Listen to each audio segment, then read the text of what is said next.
Oh, shit, he's just about to arrive. Here he comes. Right, I'll get him in. Admit.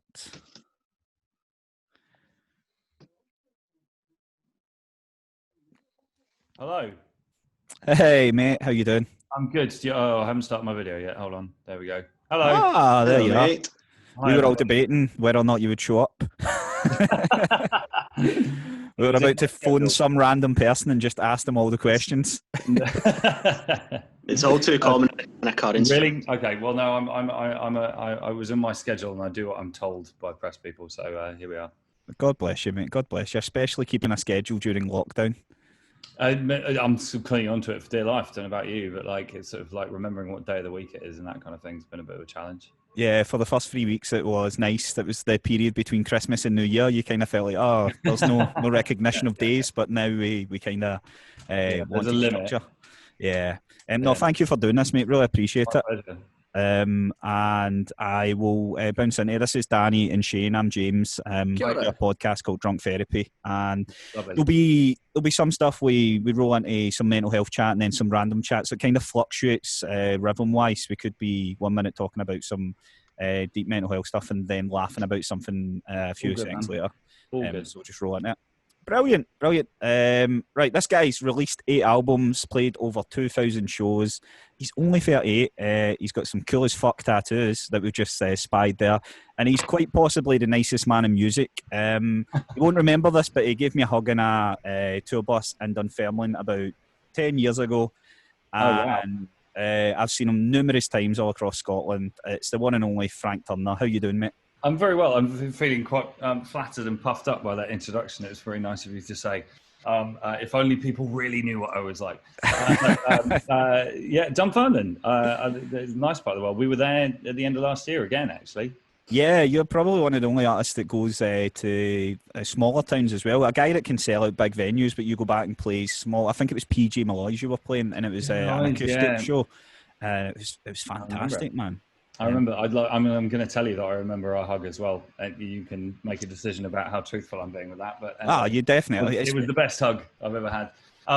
Yeah, man. Like playing kind of off the beaten path, for want of a better expression, is partly because I grew up in a town that no one ever came to. Do you know what I mean? No one plays Winchester, and it was like if I ever become a touring artist, I want to be the kind of person who does, because and people appreciate it. And it also, to be blunt, it keeps it more interesting for me and my crew. Do you know what I mean? If all you ever do is like, and I love Barrowlands, don't get me wrong, it's like one of the best places in the world, but if all you ever do is like Barrowlands, Master Academy, and so on, it's boring. Do you know what I mean? It's more fun to go to different places. Yeah, do you get more mental stories as well from the smaller places? Because it's more intimate. You've got people that can, I mean, they probably shouldn't, but they could probably come up and touch you. Do you have any crazy stories from mental places like Dunfermline? That's how James got his hug. Right, exactly.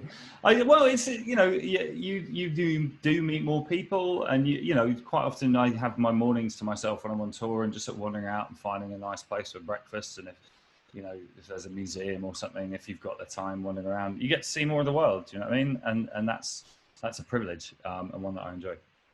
I love how you speak about going to see museums in Dunfermline. I don't think I've seen one of them for a long time. I mean, they are pretty much classed as a museum in Scotland. I've got a memory, and this might tell you something about me. I've got a memory of there being a really good Greasy Spoon breakfast cafe in Dunfermline. Yeah, and like having breakfast there like more than once on tour, and it's called something about eggs in the name. I might be making that up, but it feels familiar. That's Scotland all over. We've got brilliant Greasy Spoons. But no, Frank, you're fresh off the Tiny Changes gig last weekend. You headlined on a Sunday, a fantastic set. And you spoke about that Scott a bit in the set, but can you tell us what he meant to you? He's a good friend, what he meant to you musically and friendship wise. Yeah, I mean, we weren't like sort of best mates, do you know what I mean? And I can probably enumerate every single time we hung out if I sat down and think about it. But like, it was more that we met at a point in time when both of our careers were in a similar place and going in the same direction. And without wanting to sound like my own arse, like there's not that many people who do exactly what I do for a living. Do you know what I mean? Even like within my touring family, what I do is not quite the same as what my band does or what my guitar tech does or tour manager or whatever. Do you know what I mean? It's slightly different. And obviously Frightened Rabbit was a band, but it was definitely, you know, Scott's band, and he was the sort of main guy and the songwriter in that. So when we met very quickly, it was like, oh shit, like we're in the same shoes, and not many people are. And you know, and even just stuff like, you know, I know Simon from Biffy pretty well, and I can chat to him, but his career's in a different place to mine, and it's gone a different way. Whereas Scott and I were both kind of making a leap from an indie world to a major world at the same time, and touring similar level, and the same sort of pressures in terms of dealing with people in your band and management and blah, blah, blah, blah. So we became kind of phone buddies, and we would text and indeed chat late into the night about the specific pressures of what we were doing. And then, you know, we'd hang out when we can, and usually in the context of a show or a festival or whatever. But, you know, it was really nice to just have one other person I could call and sort of bounce ideas off and be like, you know, has your label tried to make you do this, for example? Do you know what I mean? And that was really, really useful, I think. I mean, certainly for me, and I'd like to think for Scott as well. And, you know, we'd send each other rough mixes of albums and demos of songs or whatever else as well, because, again, I know for a fact that I respect him as a writer. I like to think he respected me too. Hard to say. But yeah, you know, we had that sort of connection on that level kind of thing. So he was always a great friend on that level. I mean, I think anyone who met or knew Scott will also attest he was one of the friendliest, kindest, huggiest people anyway. Do you know what I mean? I know people have got stories that they sort of met him once and then suddenly they were staying at his house or something. And do you know what I mean? He was a very generous man with his time and his care and his kindness. But yeah, that was the substance of our friendship together. And it's the great sadness to me.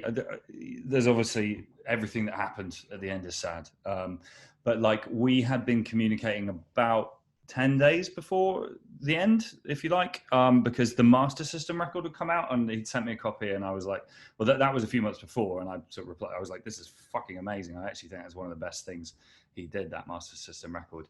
And Master System did a short tour and I was on tour at the same time, and we were texting because we were trying to figure out if I could get to a Master System show on a day off and if he could get to one of my shows on a day off so that we could hang out a little bit.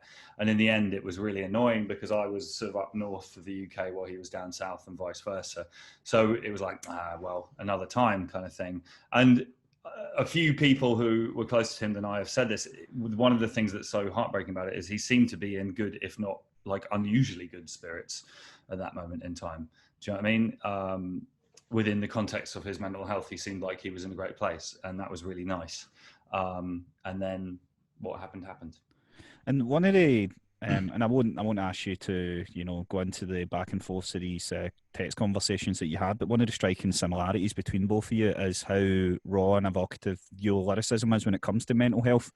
In comparison to a lot of music, you guys were kind of straight down the line with it, and you could hear the emotion and can hear the emotion in each of your songs. And that was on show on Sunday night when you delivered that last song. Yeah, and I think one of the most profound things that I found when I was listening to it was you weren't hiding behind anything. You were just straight to the point. A lot of people that were close to Scott, and Scott was very, very honest about this himself, knew that of a day he could be, you know, like 5 out of 10. I think he openly said that he never goes above a 5, and he struggled kind of being in this world. And the moment you were describing him descending towards water, but he had a smile on his face, you know, is that something you'd wanted to capture? I mean, realism. That was a song that was written in a very almost sort of stream of consciousness kind of way, and there was definitely a bit of a moment when I looked over what I had done, if you like, and was like, fucking hell, this might be a bit much. And actually, I mean, I wrote the song a little while, like a year and a half ago maybe, and I sent a demo version of it to Grant Hutchison because I was very nervous about how anyone will react, but particularly obviously, you know, his family. Do you know what I mean? It's like, I'm not going to put this out into the world, at least not in this version, if they find that to be too much. And I had the most, I don't know Grant super well, but we had the most wonderful back and forth because I sent him the song and, sorry, my laptop is beeping. I will stop it doing that. Don't worry, I sent him the song and he said, he sent me a message back a couple of days later, basically saying he got about 2/3 of the way through the song and had to abandon it. because it was too raw for him. But then he said the best thing. He said, Frightened Rabbit, he said, as a band, we dealt in extremely raw, gloves off emotional content. And he said, there's no universe in which I'm going to tell you that you can't put this out into the world, because it's exactly and precisely how Scott would have approached writing a similar song, you know, and by design. Do you know what I mean? I mean, sonically, it is me attempting to write a song that sounds like Scott on purpose. That's sort of the point to me. But, you know, he acknowledged that that's what they did, you know, as a band, and that's what Scott did as a writer. And I thought that was really cool and kind of, I mean, bold of him to do that. And I'm very grateful that he said that. So again, I mean, I don't want to upset anyone with the song given the situation, but nevertheless, it has got that degree of blessing. I think there's a credibility, the way you've been so open and honest. Just to reference another song, Song for Josh, and you know you two have been on that ledge. So there's a real sense of credibility when you're tackling a subject matter like that, when you've walked in those shoes. Well, thank you. I mean, in all honesty, I would say I think Scott was better at that than I am, in the sense that like that was just kind of part of what he did right from the word go. For myself, I feel like, without getting too deep into this, although we can, I suppose, but like, you know, my own kind of like acknowledgement of mental health as being an issue for myself has been a journey in the last kind of like 5 years, maybe a little more. Prior to that, you know, I've always tried to write honestly, and I've always tried to examine the good as well as the bad in the songs that I write in terms of my experiences and all the rest of it. But like there are a number of turning points for me in my life, but one of them was that a number of people pointed out, I would do like sort of shout outs for mental health charities and take them on tour, and even like end up sitting on a panel for someone like Calm or something like that. And you say the thing that you're supposed to say, which is true, I might add, which is about how, you know, reaching out and starting that initial conversation about what's troubling you is the hardest thing to do, but it is the necessary first step, and about trying to destigmatize that first step. And it sort of occurred to me that I was talking the talk and absolutely not walking the walk, because I hadn't done it myself. And I'm sitting up there telling everyone to do it like an arsehole. And then suddenly people are just like, well, no, I mean, people close to me, I should say, are just like, well, you haven't done that yourself. And I had a big moment of kind of sort of accepting that one of my big realizations is that music is necessary but not sufficient to my mental health. There was, for like a lot of people, I kind of powered through for many years being like, well, if things are rough, then I will just listen to the right records, one of which might likely be Midnight Organ Fight. But do you know what I mean? And that will sort me out. That'll be right. And then I'll probably get wasted as well. And then I'll be fine. And you know, certainly the first half of that is maybe not the second, but necessary, but not sufficient, because at the end of the day, there are issues that people have, and that I realized that I had, which cannot be solved by vinyl, as much as I would love to say that it can be, you know, and that actually I required professional help to look into the things that were messing up my life, you know, and it was quite a difficult and big thing to make that leap, as I had been telling everybody else that it was. Do you ever get kind of overwhelmed by it? Because like all of that kind of resonates. So 10 years ago, when I was in like a really dark place when I was younger, it was High Violet, which is on my wall just now by The National, was like the album that was just like a comfort blanket. It would never made me want to speak out. It just made me want to kind of have comfort blanket and music. But it was, funnily enough, it was like when comedians started talking about it and being quite funny about it, whilst normalising it, was when I can now, not that I wouldn't not shut the fuck up about my mental health, but I'm quite happy to just like openly chat away about it to people.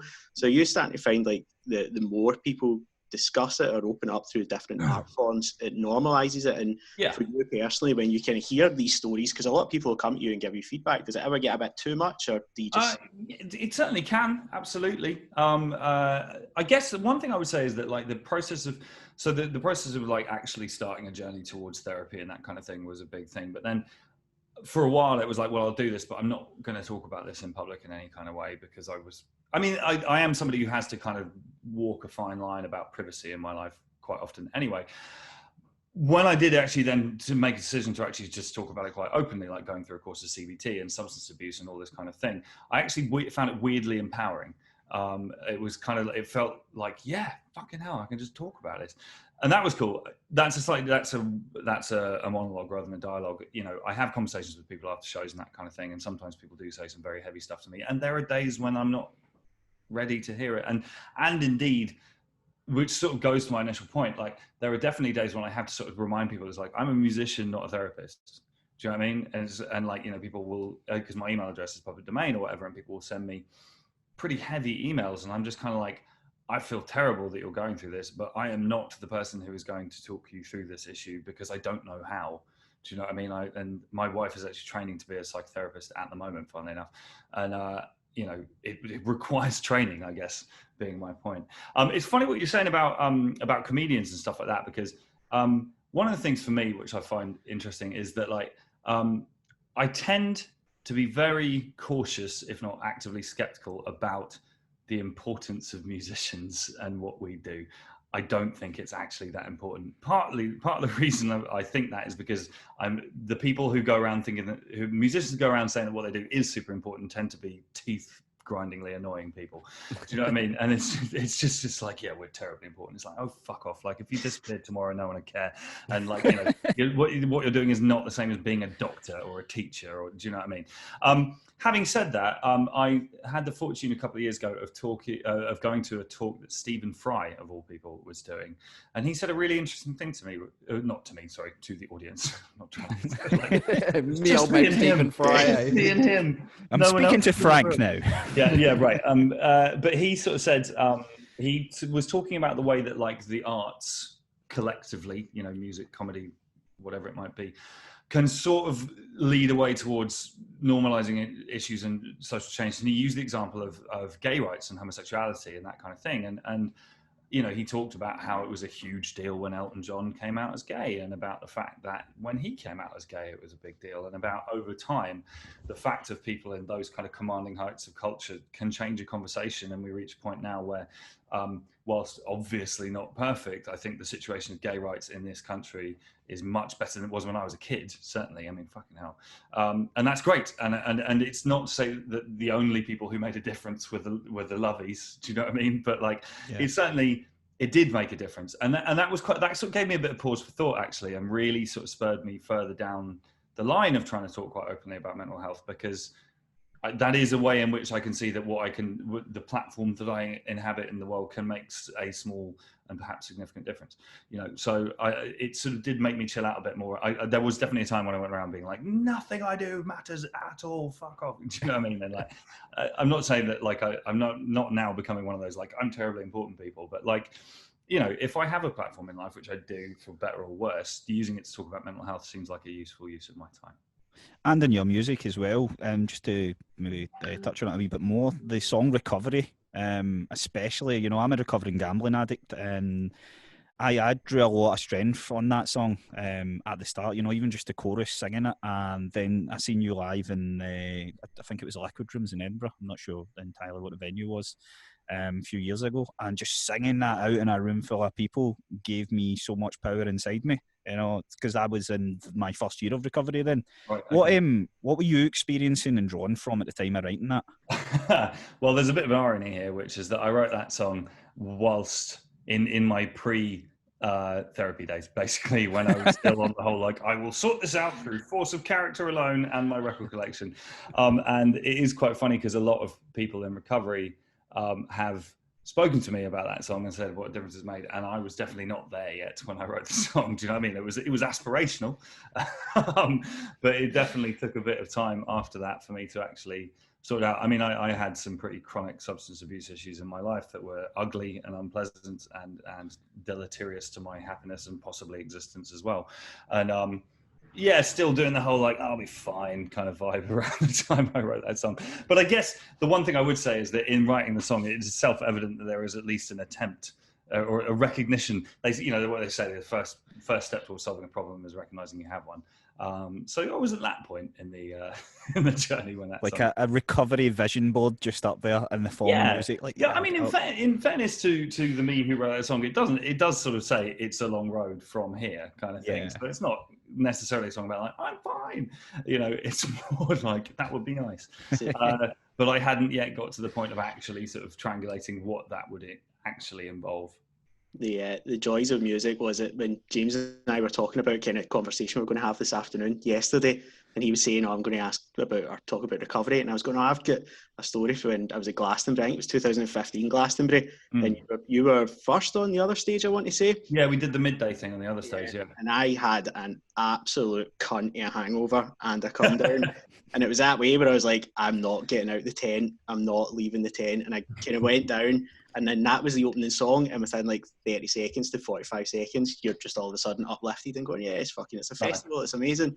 And I think James then said, oh, I was going to talk about this. We had this completely different, more like really meaningful thing. And I was like, yeah, it got me a hangover, mate. Yeah.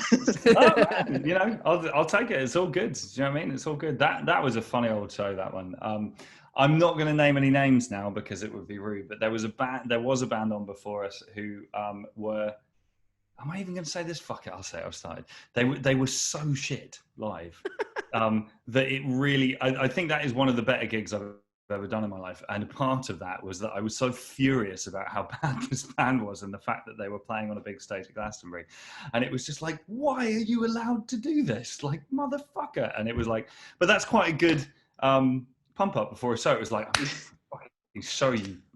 By the way, Danny, was that 2015 Glastonbury? So we can go back and look at the lineup, and we'll just check behind it. Oh, no.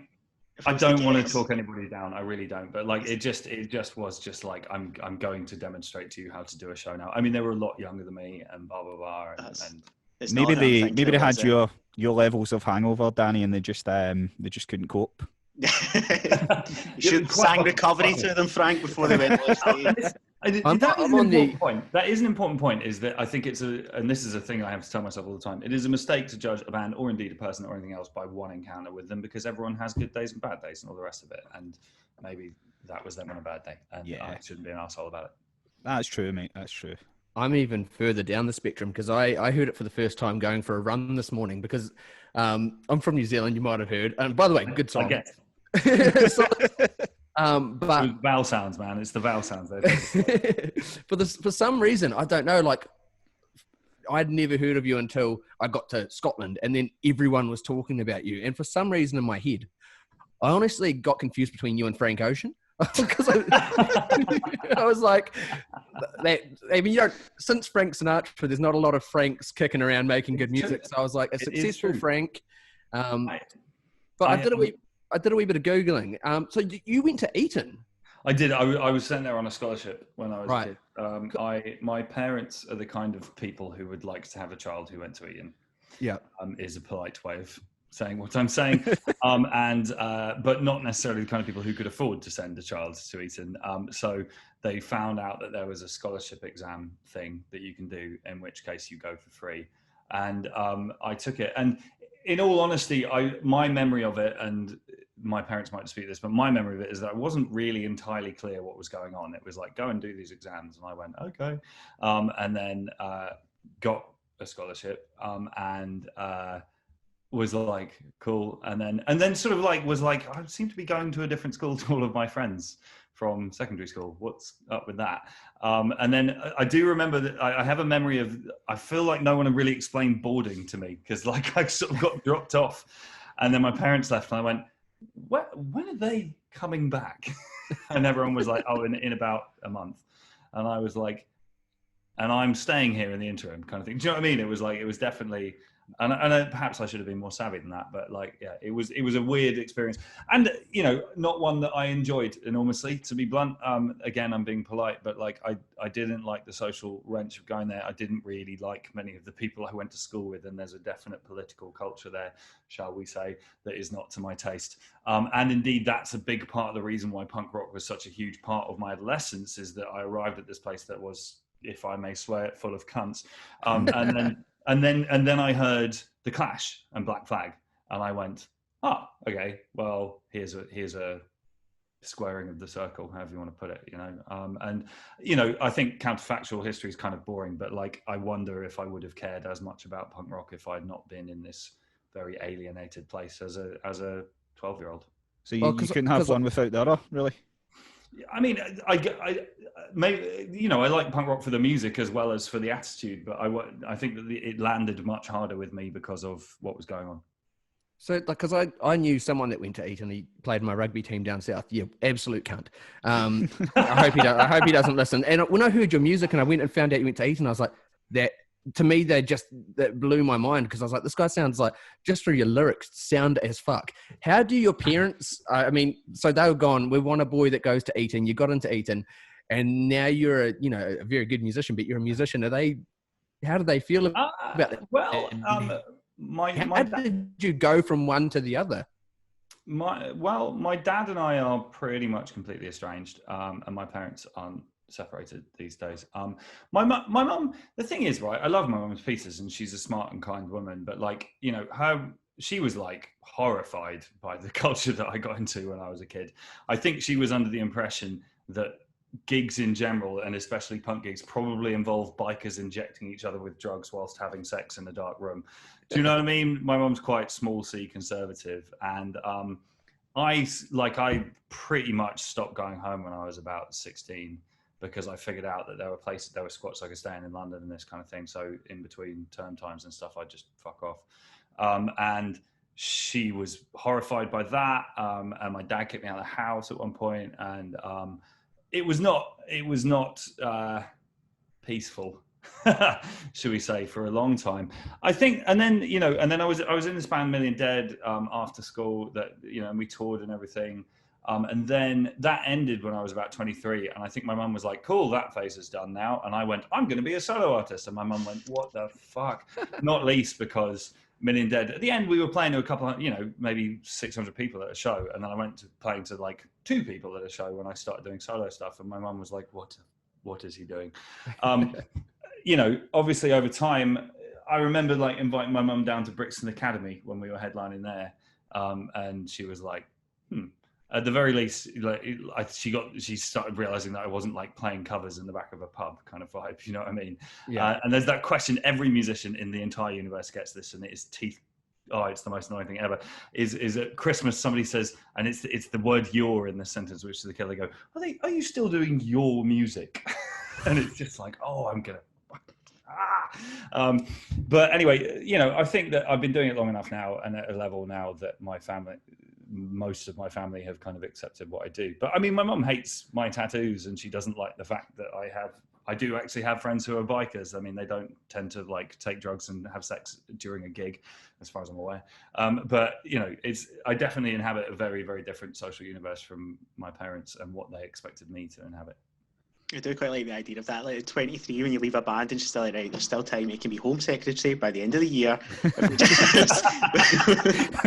We just need to get you to the shops. That is pretty much, I think, because I mean, I can't really say this without sounding nice, but like getting a scholarship at that age and at that level, it's quite hard. There's a lot of people who go for it, and I think that fanned my parents' expectations of where I was going to end up in life. Do you know what I mean? And then I've disappointed them all. And indeed, I never studied music in any way, shape, or form, other than obviously learning it myself. I didn't, I didn't do a music degree or a music GCSE or anything like that. So, I'm definitely kind of like the black sheep of my family, should we say? Well, probably not so much nowadays, but did the disappointment drive you on, your parents' disappointment, and you decided, I'm just going to use this to fuel the fire and keep pushing forward? Yeah, possibly. I mean, I'm not sure I would use the word disappointment, but kind of like, so there's definitely a part of me that is driven by the fact that my life has been, without wanting to sound melodramatic, has been one of choice in the face of what other people expected. It's funny, I know I have some friends, and for example, who like, their parents brought them up going to Glastonbury when they were 3 and all the rest of it, and they got into their dad's record collection. I have friends whose parents are famous musicians and stuff and all the rest of it, and there's nothing wrong with how anyone grew up. That's a ridiculous thing to have an issue with someone for, but nevertheless, there's a part of me that kind of goes, well, it's fucking easy then, isn't it? Why not be into punk rock or into rock and roll, or however you want to put it? And it's like, there was a moment in my life, and this is a true story, when I was about 12-ish, maybe a bit younger. My mates from home were all going into WH Smith's in Winchester to try and shoplift porn mags because we were too young to buy them. So, you put money. try and go out the back entrance. And at that moment in time, I used the same time and techniques to shoplift copies of Kerrang! And Metal Hammer and stuff like that, because my parents had banned me from buying those magazines and told me I wasn't allowed to read them. That is partly because the first issue of Kerrang! I bought when I was 10 had a feature on Cannibal Corpse in it, and my parents were just like, what the fuck? Every bit as sexy as any porn mag you would get anyway. Well, you know, I mean, you can read into that what you like about my character, but I was definitely more interested in learning about music than I was about jacking off. Two things. If you grew up in Scotland, by the way, you would have found porn magazines in hedges. Like, you know, yeah. There was definitely a bit of hedgy porn going on around. The other thing, I don't know if, I mean, we've now got into very, very weird territory. Fuck it, we're all grown ups here. This is all because I don't know how old we all are here, but roughly of an age. In our 30s. Yeah, right. And so we all remember the world before the internet to some degree. And like, one of the main things I had a mate whose dad had a porn stash and we knew where it was, but it was a bit weird because it was his dad's porn stash. Yeah. You know what I mean? And I feel like you know the dad intimately then, don't you? Yeah, but then nevertheless needs must. You're fucking 13 years old. It's like, well, I mean, what are you going to do? There's no Pornhub or whatever. Yeah. Well, anyway. What's the weirdest way you ever had to go about finding your porn? I didn't sign up for this. I mean, I would say I'm probably nicking it off my mate's dad's collection. I'm going to go with that. I mean, I don't have an extensive porn hunting career as a kid. The 10-minute preview was great, Batman, but it was always my dad did like Chinese deliveries, and my mum used to go to bed. Say something considerably worse than that. Me too. And then my mum went to bed, so there was maybe a wee window where you had to listen as if she was going to come downstairs for a drink, or if he was going to come back, and you had those 10 minutes to try and get it over and done with, kind of thing, you know, without being caught. What a topic. What have I done? I think we and I only just realised this now. We used to find some in the sand dunes because I'm. Oh, for fuck's sake! I thought we were going to casually move on there. sorry. But not long ago, so we used to steal it, and I guess it was a homeless person's porn. But then when I left, Christ, the world took everything from him. And then it comes full circle though. That was really casual the way you said, I guess it was a homeless person's porn from a sand dune. And you're now about to tell us that you've dedicated your adult life to distributing pornography through the homeless communities. Well, no, when I left for the UK, Dad's like, mate, you've got a bunch of porn magazines here. What do you want to do with them? And I was like, please, Dad, please just drop them off to this beach exit. Just leave them in a plastic bag. Please leave them there. I don't know who will get them, but I feel like it's, porn karma. Oh my I'm giving back to the world. That sounds, that's almost like a last will and testament thing. I mean, scatter my ashes here and then drop my porn off in the sand. That's a very casual conversation to have with your dad as well. Oh, there's your porn collection, son. Yeah. That's a relationship with your dad. Frank, I'm always getting shit off these guys about having a couple of cats. You're a cat guy, aren't you? I have one cat. Yes, I don't know if she's not in here currently. Yes, I have a cat. I actually grew up as a dog person, but I can't have a dog with the way that my life is at the minute. Yeah. So we've got a cat, and she is obviously the finest creation in all of the history of the universe. Exactly. Guys, you listening to that? Frank, does your cat attack you? Not really. My cat is, I mean, I oscillate between thinking that she's a genius and a moron, but she's a ragdoll, or at least part ragdoll. She's Mog. But she's very sort of floppy and a bit ineffectual quite a lot of the time. I mean, put it this way, like she's never like caught an animal other than like a butterfly once, which was the most exciting thing in her life ever. And she sort of walked around being a bit like, puffed out chest. It was like, it's an insect. One of my cats ate a bee the other day and was sick for 4 days in a row. I can imagine. This is the kind of shit chat that we don't like cats for, because James is either getting beaten up by his cats, and they are very these things are like gang member chic. Like these cats are fucking horrible, or they're eating cats or eating bees and vomiting for days, and we're like, mate, we don't care. The one thing I will say is it makes James. It's the first time I've seen James capable of love, because I was at his. I was in his garden on Saturday, because we can do that now. We can sit in people's gardens, and he was telling me about his cat eating a bee, and this cat was out in the garden, and I've never. It was like, see, if I've not got children, but I would imagine if you're on holiday and your kid is near the pool, and you're watching him and going, don't go near the pool, stay away from it. And that's what this cat was next to a plant, and he's going, there's a fucking bee in that plant. He's going to eat another bee. He's going to get sick again. I'm going, mate, what's happened? Like, it's nice that you're now capable of love, but it's weird that it's taking a masochistic ginger cat to do it. Nice. What's weirder is I'm 9 years into a relationship, and that's you just thinking I'm capable of love. I had a titanic battle of wills with my cat a couple of years ago. So we've got a little roof garden in my house, and we wanted to like make it so the cat could go out there, but like not get over the fence, because we figured that it's quite a long drop and she'd probably not find her way back and blah blah. So I went online and found this like cat fencing stuff that's basically just a sort of netting that sort of leans inwards, and put that up. And then let the cat out into the garden. And then a little while later came out, and the cat was sat on the other side of the fencing, just kind of going, what do you want? And it was like, fuck, okay.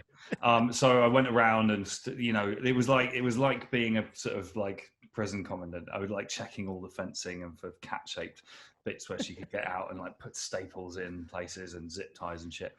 And figured that I'd sort of done it. And then, a couple of days later, went out there, she's on the other side of the fence again, and it was like, God damn it.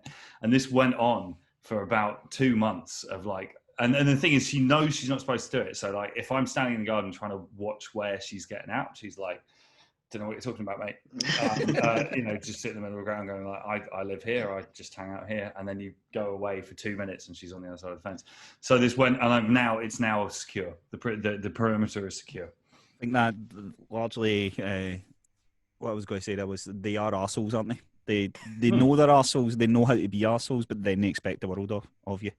You have to earn their respect. Yeah, and I feel like I have, apart from when he slightly attacks me. Sure.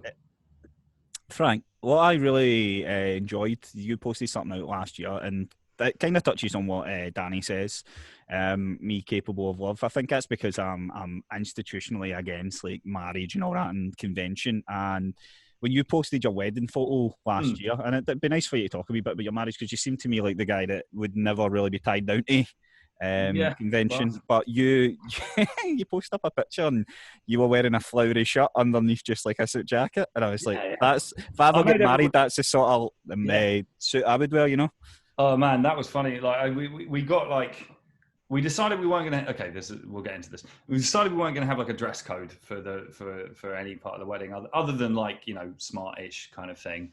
But we got like matching ties for like the groom party, if you like. And I gave them to all of my groomsmen and my best man and indeed best woman and all the rest of it. And on the morning of the wedding, I was putting the tie on. It was a really hot day. I was like, fuck it, I'm not wearing a tie. It's my wedding.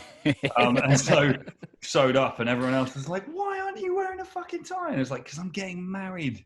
Do you know what I mean? Piss off.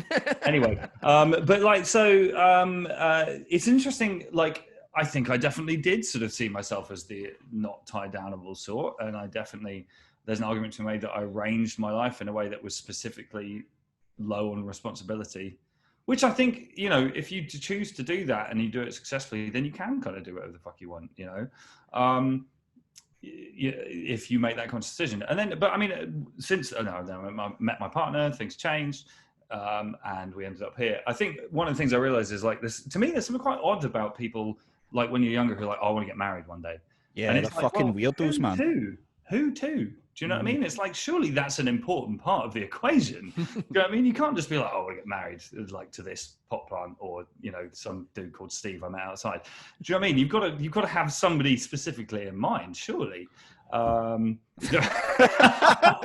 if you want a pot plant, I've got a decent one. And it's called Steve. Right. Okay. Very good. Very good. But yeah. So, but I mean, it's definitely. I'm not religious in any way. But nevertheless, there's something in the kind of ritual of it that seemed kind of meaningful to me. You make a promise in front of everyone you care about. Do you know what I mean? And effectively part of the deal is you say to all of your friends and family, make me stick to this. Do you know what I mean? And there's something about that that's quite powerful to me. One of the other things, like I mentioned earlier about privacy and all that, like for a long time prior to meeting my now wife, like I sort of had a bit of a policy about not putting anything on social media or anything like that about my private life or partner or whatever. And after a while of us being together, my partner, now wife, sort of was like, well, it feels a bit like I'm sort of being erased. Do you know what I mean? And it's like, so we talked about it a lot, and there was a big thing for us, which is, do you know Jason Isbell, the country singer? No. Oh, wow. Get a record called Southeastern immediately after this conversation finishes. Just putting it on my Spotify right now. Yeah, so Jason was in a band called Drive By Truckers, and then achieved the unthinkable, which was getting kicked out of Drive By Truckers for being too much of a drunk, which, given that they are the most heavy drinking band in history, is really quite something. And he was a disastrous alcoholic, and he got sober, and that record Southeastern is about the process of becoming sober, and it's incredibly powerful and moving. He's now like #1 country artist in the States kind of thing, but we've been friends and toured for years, and his wife is a singer called Amanda Shires, and the way that they've handled their relationship in public has been really, really useful for me, I guess I would say, in the sense that like it's open and it's kind of fun and it retains a sense of privacy to it, but at the same time it's like we're a couple, we're married kind of thing. And so that's definitely been a thing that we have like thought about a lot and tried to kind of not copy, but follow, I guess. And is that you talking about the public, like Instagram and stuff, throwing stuff up online? Just essentially telling people that I have a partner and then wife, do you know what I mean? And that I am married and all this kind of thing. It's like, I mean, obviously this conversation started before we were talking about getting married or whatever, but it would have been quite weird to get married and not tell anybody in a public sphere. I didn't tell people ahead of the game. Do you know what I mean? I mean, that was an obvious choice, and in fact posted that up and fucked off on honeymoon for a while. Thank you very much. Which incidentally, I'm extremely glad now was last year, because Jesus Christ. Yeah, you wouldn't have. It's strange, isn't it, that we have to think about that. You have to give consideration how you're going to portray yourself on this thing that actually doesn't exist. I was speaking to someone the other day and going, the internet's not real. Like these apps and everything that we dedicate headspace to isn't actually fucking real. It's not there.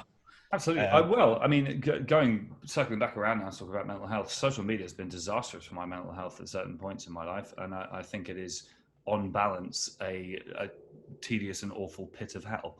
Do you know what I mean? There is potential for positivity within it, and it very rarely gets used for that, in my experience. I've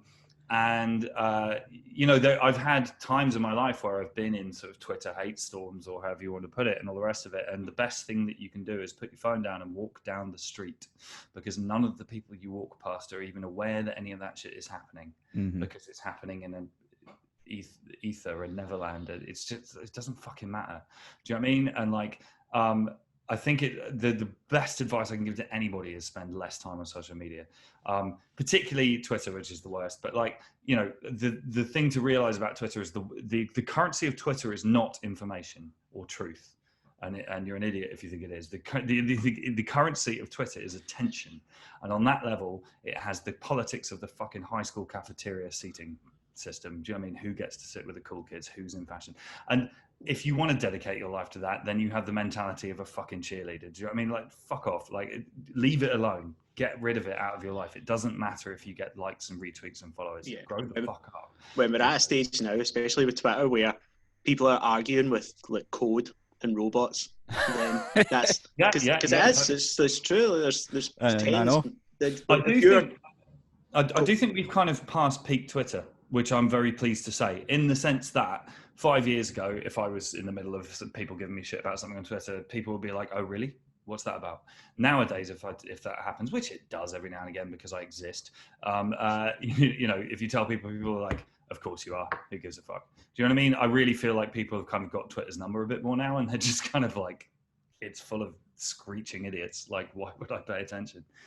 Yeah, as a functioning platform, it offers less and less to me, other than maybe sports updates and news updates. But even then, news updates come with a plethora of people just making rash judgments or, polishing their own agenda off the back of the links that they share.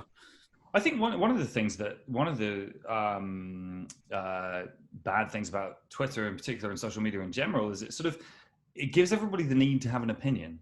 And it's just like the number of things that happen in the world in any given week about which any of us are qualified to actually have an opinion that is worth sharing is tiny. Do you know what I mean? So shut up. Like, you know, it's like people say, it's like, oh, well, I've got this opinion about this thing, you know, about forest fires in California. And it's like, what the fuck do you know about forest fires in California?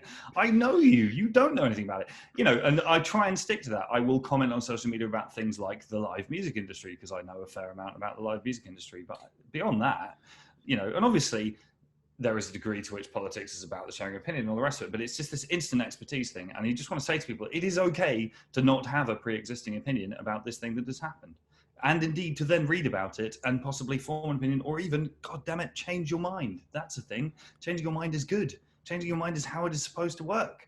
You're not supposed to just have an opinion and then fucking die on a hill fighting for it forever because it's the first thing you said.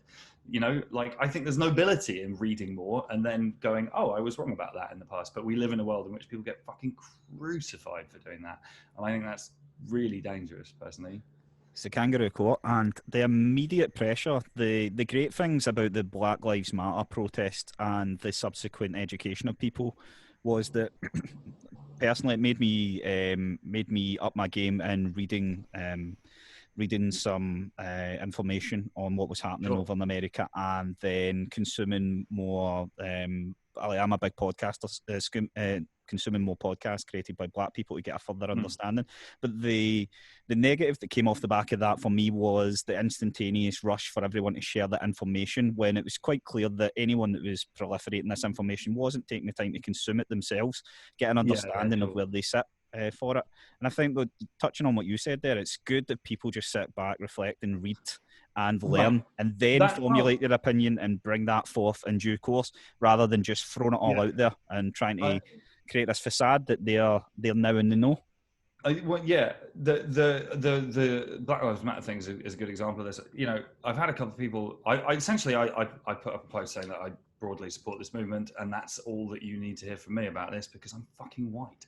Do you know what I mean? So shut up and let other voices have the floor. That's kind of the point to me. Do you know what I mean? Be an ally and then listen and learn. And like, I don't want to name any names, point any fingers, but I have plenty of like white friends who are just constantly blah, blah, blah, blah, blah, blah about it. And it's just a bit like, I'm going to sit down and listen to my friends who are not white about their experience and their opinion and their reading of the situation. And I'm going to try and learn from it. And in the meantime, I'm going to shut up about it because I don't think, and you know, people go, silence equals violence or whatever, which I think is a reasonably totalitarian thing to say, incidentally. But nevertheless, you know, I indicated broad support and then tried to go and educate myself. And I don't think that I need to be a spokesman for Black Lives Matter for extremely fucking obvious reasons. I agree.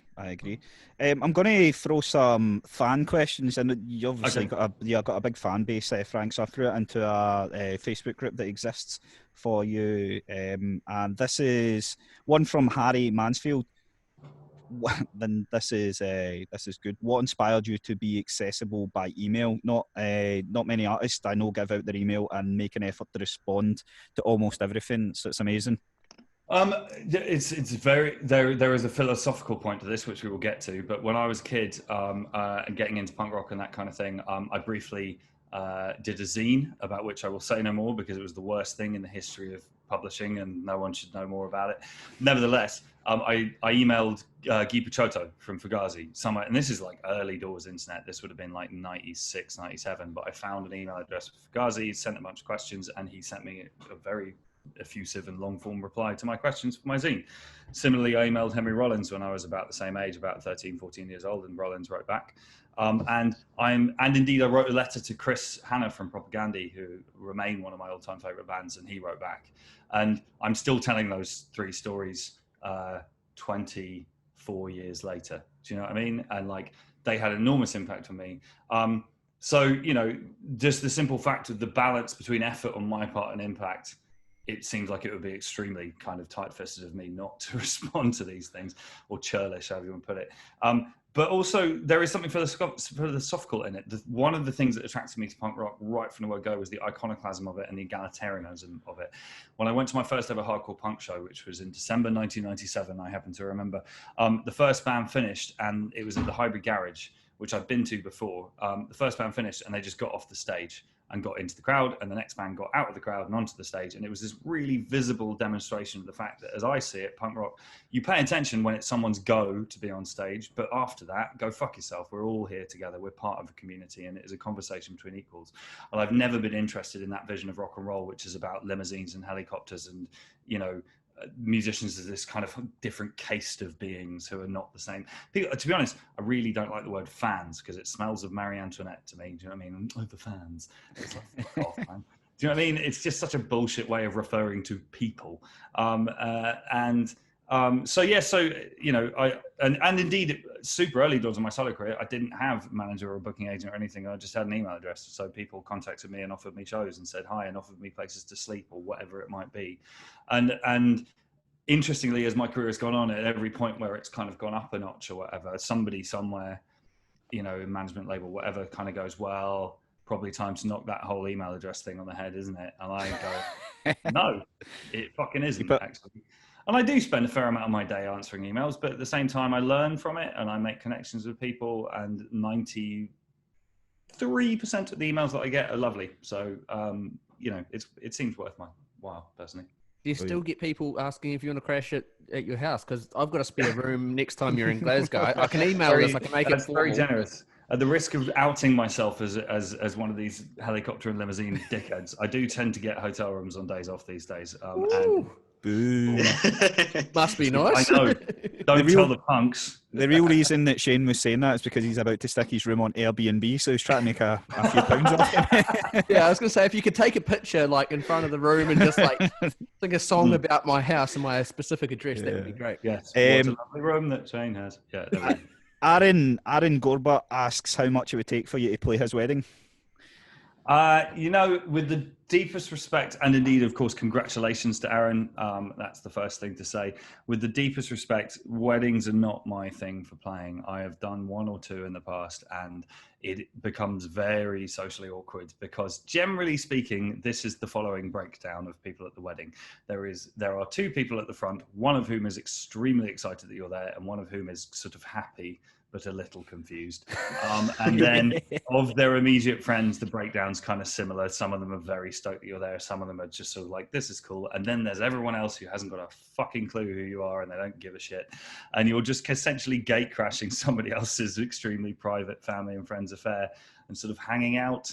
And, you know, unless you decide to do a set of kind of wedding bangers, which is not a disreputable thing to do, but like, you know, the number of people in a given cross-section of society who know my songs enough for them to be kind of gluing in a wedding situation is not enough, to be honest. Aaron, that's out of context, Frank Turner. What you can do is, I'm sure if you send him an email, he'll send you a wee video congratulating you and your wife on the wedding, and you can show all your mates that. That is a thing that I do a fair amount, yes. That kind of description of you being on stage is sort of the reason why I always want my first dance to my wedding to be Where the Wild Roses Grow by Nick Cave and Kelly Minogue, because it sounds like this really beautiful song, but when people actually listen to the lyrics, they get like someone kills someone, and you're going, I just want to know there's going to be 3 or 4 people who know this song and will go, well, this is fucking weird. He kills her with a brick at the end of this song. Like, what's about to happen? But it just sounds so like lovely and fitting for a first dance. Yeah. Well, for wedding music, my wife and I had a bit of a time simply because, I mean, first of all, we definitely have an overlap in our taste in music, but she's much more from like the traditional folk world, and I like a lot of punk and metal and all the rest of it. Turns out there was no Cannibal Corpse at our wedding, but it was interesting because a lot of the songs that we both love are really fucking sad, depressing songs, and it's like, I fucking love that song, but I'm not sure that we should play at a wedding. You know, it's a celebratory day, so it took a bit of choosing. Fuck it, mate. Honestly, I'd play the sad songs. Martin Harvey Olsen asked, what brought you to being straight edge, and then what ended it, mate? And you've got 10 seconds to answer that one. Okay, I'm kidding. I was listening to hardcore punk, and I was listening to Minor Threat and Earth Crisis and Bold and Judge and bands like that. And indeed, I went straight edge when I was 16, when a lot of my friends were getting into more than just drinking. I started drinking when I was about 10, but and indeed smoking because my grandmother's a maniac, or was, I should say. But like, you know, I sort of had dabbled in speed and stuff like that, and it just reached a bit of a point where it seemed that it would be more intelligent to go down the road. It was also, it was sort of counterintuitive, which is something that has always appealed to my personality. If everyone's going left, go right, or whatever. Do you know what I mean? Like choose the other path, which has its pluses and minuses as a life philosophy, I might add, because sometimes there's a good reason why everyone's going that way. Nevertheless, so I got into it and I was straight edge for about 4 years, and then I was 20, and I think I'd sort of grown tired of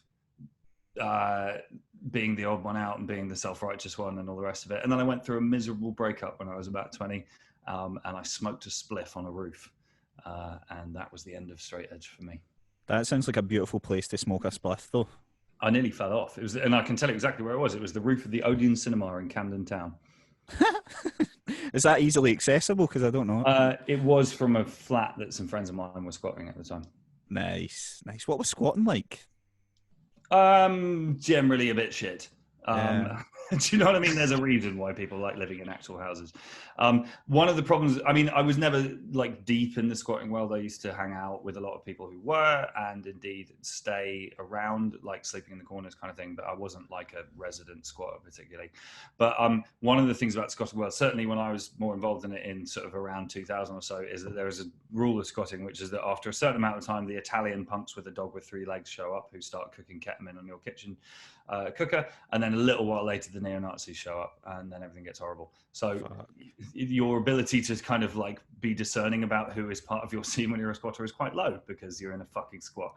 I mean, there are people who feel differently about that, and that's fine. But I'm not like, I wasn't like a major squatter. I just knew people who were.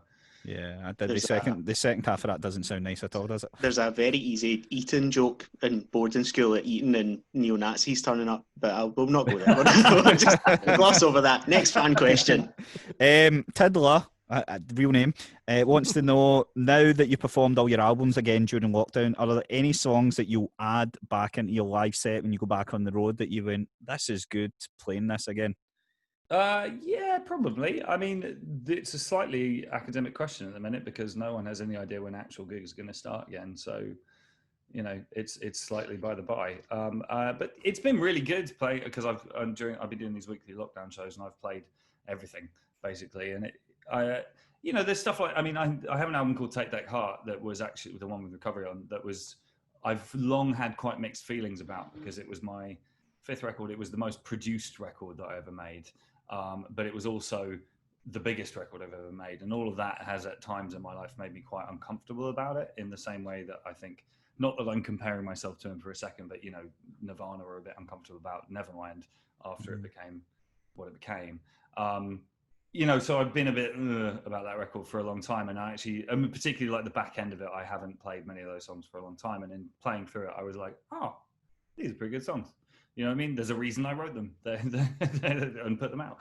There's definitely been moments like that. I mean, I'm not going to name specific songs because then people will get their hopes up and get pissed off when I don't do it. I'm just going to pick ones that I want you to play from that. I want you to play Any More because I think it's a very good breakup song.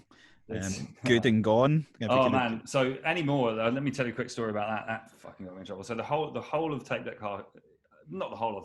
I was going through a terrible breakup at the time, and it was a breakup that was my fault. And it struck me that there's not that many breakup records written from the point of view of the bad guy. If you see what I mean? So that struck me as interesting.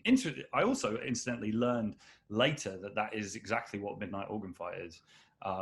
With Scott's big reveal is that he broke up with her, and it was like, fucking right, which changes the vibe of that record quite a lot.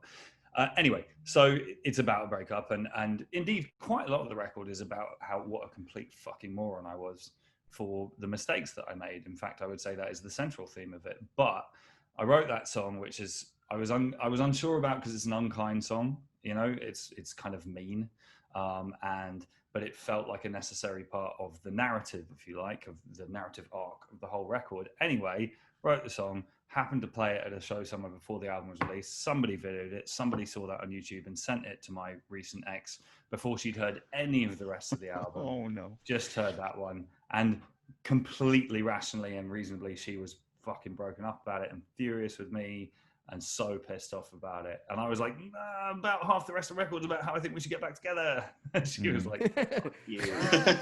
She's not listening to that now, is she? Yeah. So I do have slightly. It's a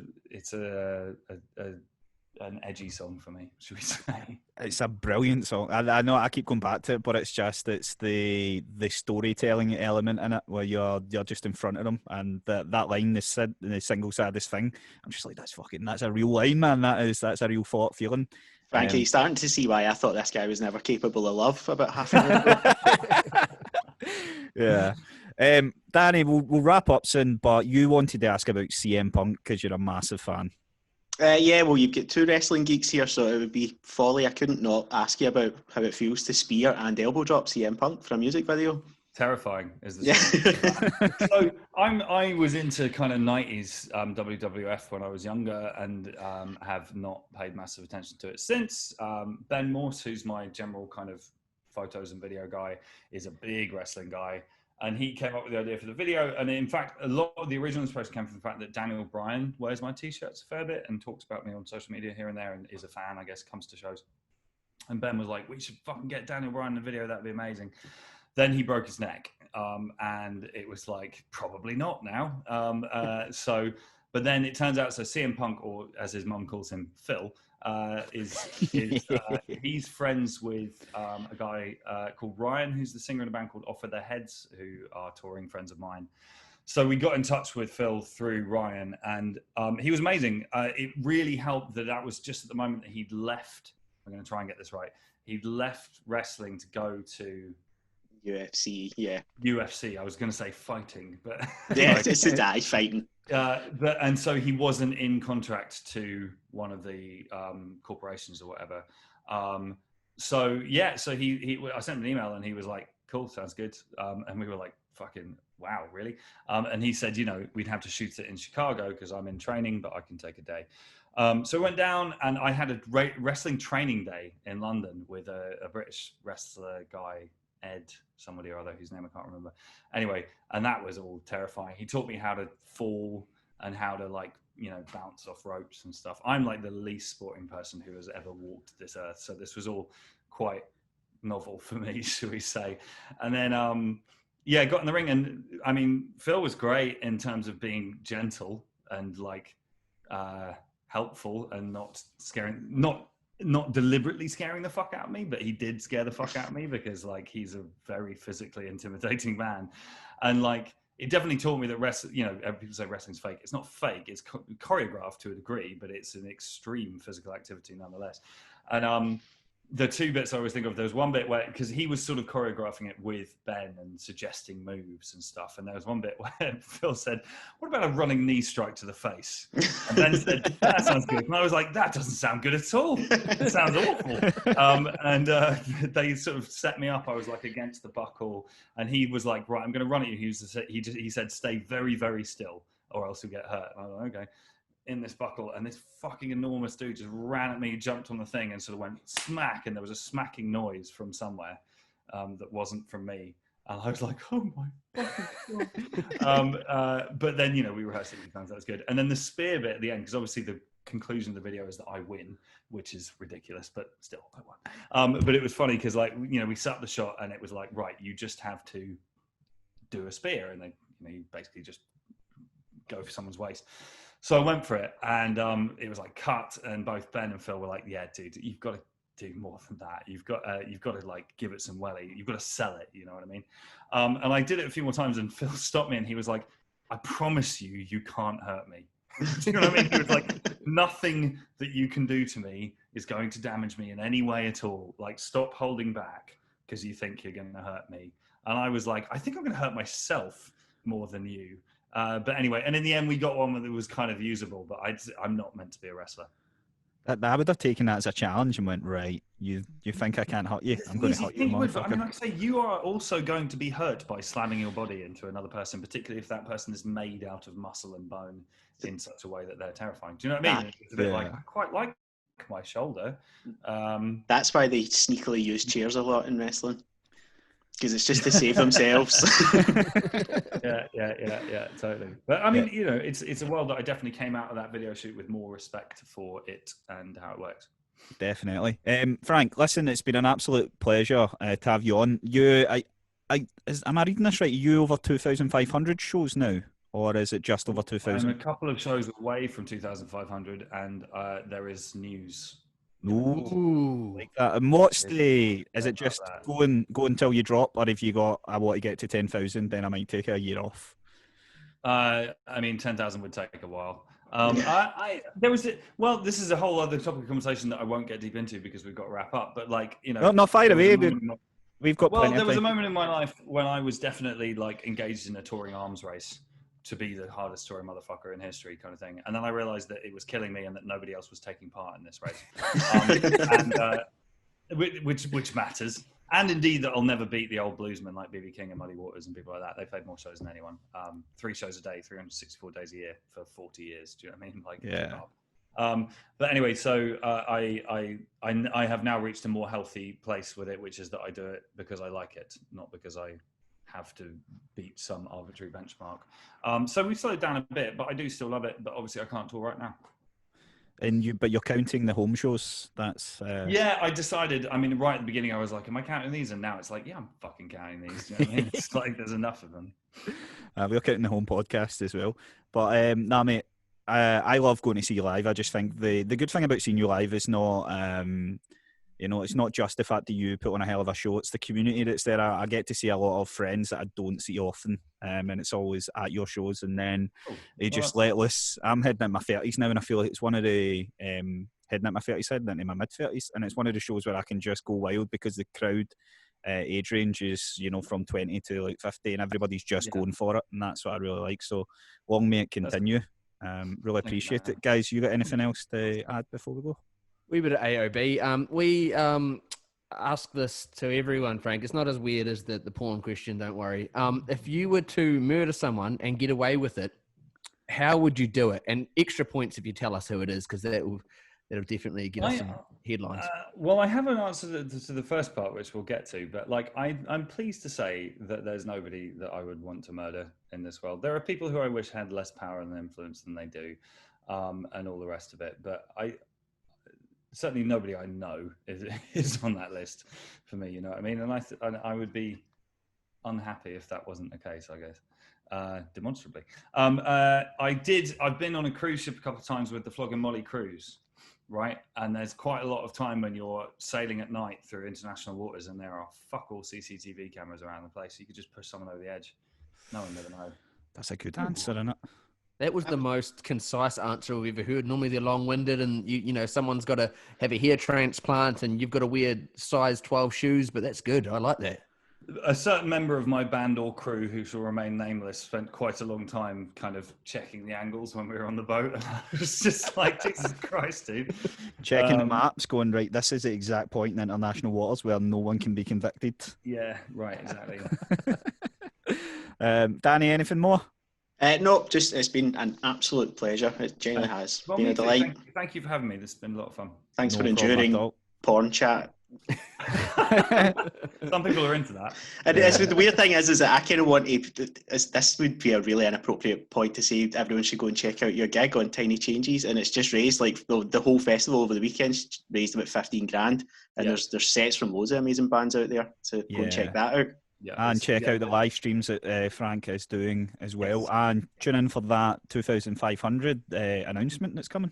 Yes, and a bloody album with no effects. I knew something. Oh yeah. Fucking hell. That's pretty cool too. Yeah, and he's not Frank Ocean. Yeah. I'm not Frank Ocean. Don't worry. When we talked to Frank Ocean, I was like, I thought you were Frank Turner. I wasn't sure. No, but thank you, mate. Really appreciate that. Cheers. Thank you, guys. Cheers, Frank. See ya.